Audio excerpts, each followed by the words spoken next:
Jésus revient bientôt, mais l'Église est endormie. Si Jésus devait revenir aujourd'hui, un très petit nombre de chrétiens seraient sauvés. Si l'enlèvement devait avoir lieu, là où je suis actuellement, il est 17h17. Un très petit nombre de personnes qui vont à l'église, qui sont pasteurs, qui sont ouvriers, qui sont serviteurs, qui sont chantres, qui sont chrétiens, qui vont à l'église, qui sont baptisés, qui ont une carte de membre, un très petit nombre de ces personnes-là seulement seraient sauvées. Quel que soit leur nombre d'années, quelle que soit leur responsabilité, quel que soit leur titre, un très petit nombre de personnes seulement seraient sauvées.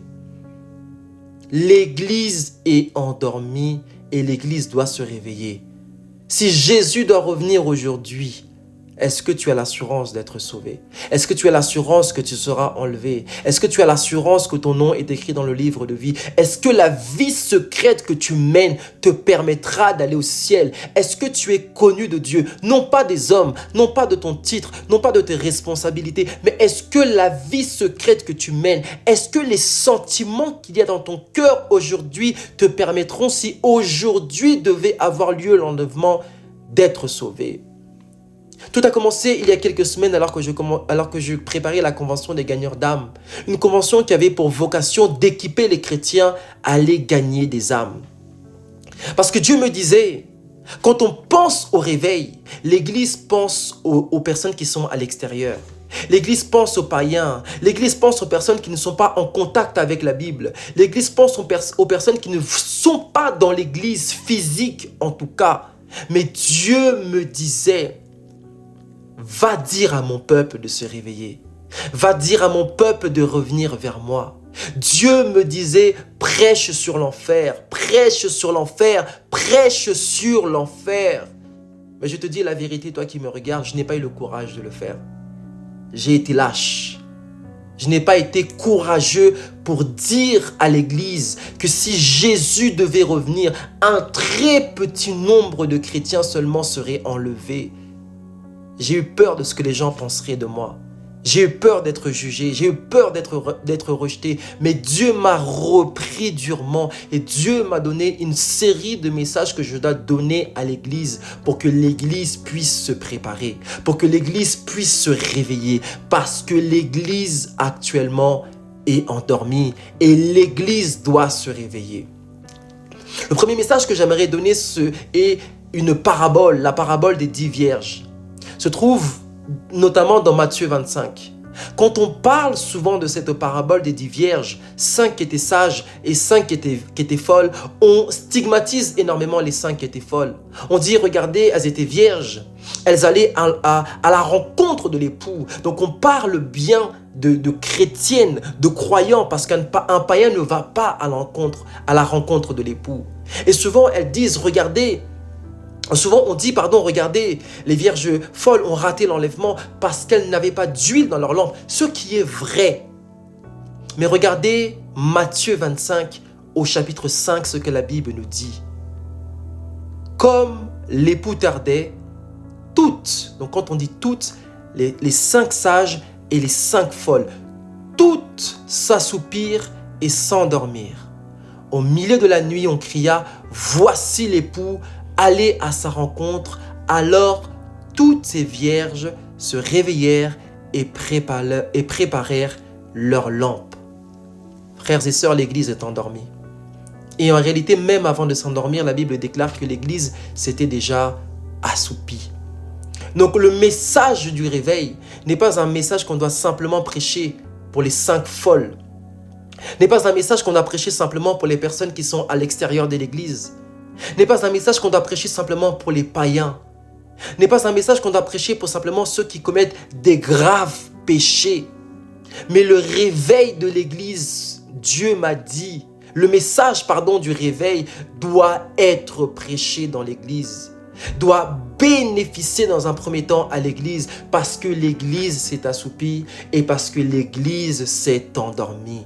Les 5 vierges sages qui sont appelées à être sauvées, qui ont de l'huile dans leur lampe, sont endormies. C'est uniquement parce que quelqu'un a crié « Voici l'époux !» Allez à sa rencontre que les 5 vierges sages ont été sauvées.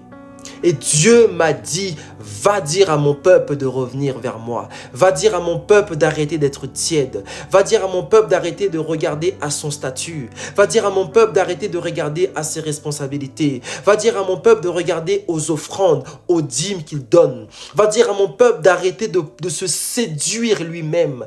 Va dire à mon peuple d'arrêter de penser parce qu'ils ont des responsabilités qu'ils seront sauvés.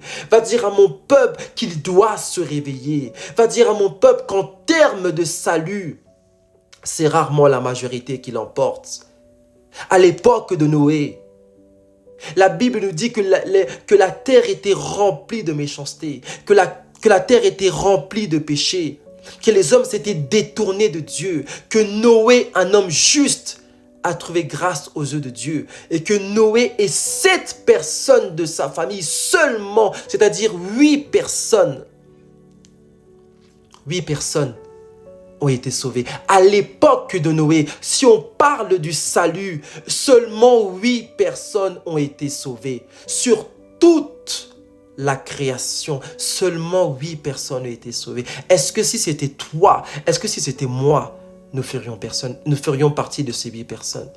Et si je vais même à l'époque de Sodome et Gomorrhe, la Bible nous dit pareil, il y avait une méchanceté, il y avait des péchés immenses qui se passaient à Sodome et Gomorrhe. Seulement 3 personnes ont été sauvées. Normalement, il y aurait dû en avoir 4, mais seulement 3 personnes ont été sauvées. Lot et ses 2 filles.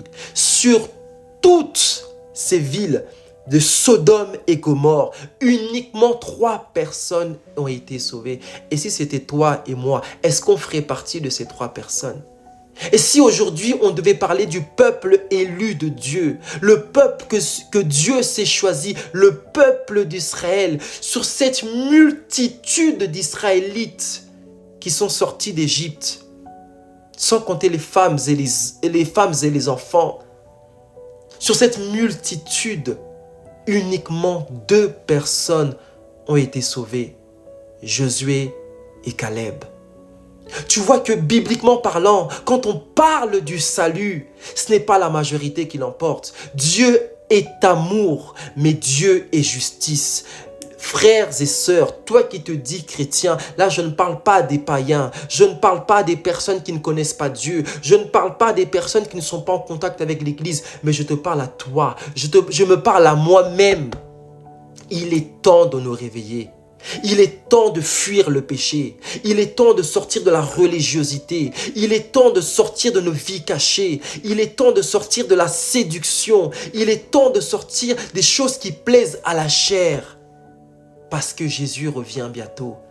Réveillons-nous. La Bible déclare que celui qui pense être debout, qu'il fasse attention de ne pas tomber. Mon frère, ma soeur, toi qui me regardes, si Jésus revient aujourd'hui, est-ce que tu penses que tu seras sauvé? Est-ce que tu feras partie des élus de Dieu? Est-ce que tu feras partie du reste de Dieu? Si ce n'est pas le cas, je t'en supplie, quelles que soient tes responsabilités à l'église, quel que soit le temps où tu vas à l'église, répands-toi parce que Jésus revient bientôt.